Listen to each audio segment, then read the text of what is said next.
Hello viewers, mostly in Excel when we move a column or a row, so we do cut and paste. So this cut and paste also disturb if multiple tables are available in one single sheet. So let's go and learn the modern way of moving columns and text without cut pastes. On screen please. Now you are watching multiple tables on one sheet. So mostly when we do cut and paste or select a column like this, the multiple table or the unrequired table at the end is also selected. So in case if I paste it over here, so one work has been done, but the other one is disrupted.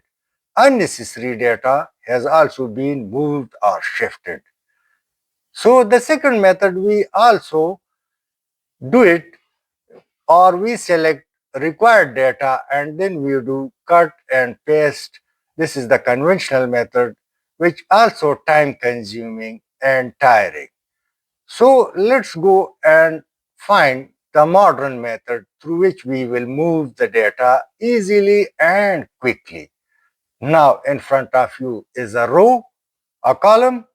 So I'll select this column, and below columns or below tables will not be disturbed. Now let me select the January 2025 and let me get it out of this area.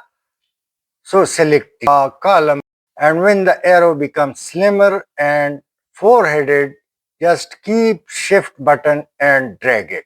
It's done. The data has been moved. Now an empty space also available. So once again, go and select the data. And when the arrow becomes slim, drag it and your table has been completed.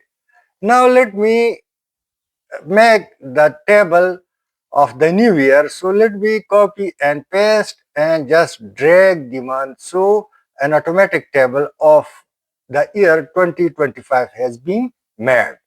This is the best way through which you can save the other tables from disrupting. Now let's suppose I need to relocate this table, so I'll not disturb the rows. Select the table and it's now narrow, so drag it. Now you can see other tables are exactly not disturbed. Let's suppose I need these two rows of the table to be shifted over there. Select it, and when the arrow becomes narrow or slim, drag it. Now it's done. Without disturbing, all the work has been done. And let's go and now let's drag this data upward to complete the table. Through this way, you can avoid cut and paste and disrupting other table in case if your data sheet contains multiple tables. Hope you would have liked. Thanks for watching. Please share and subscribe.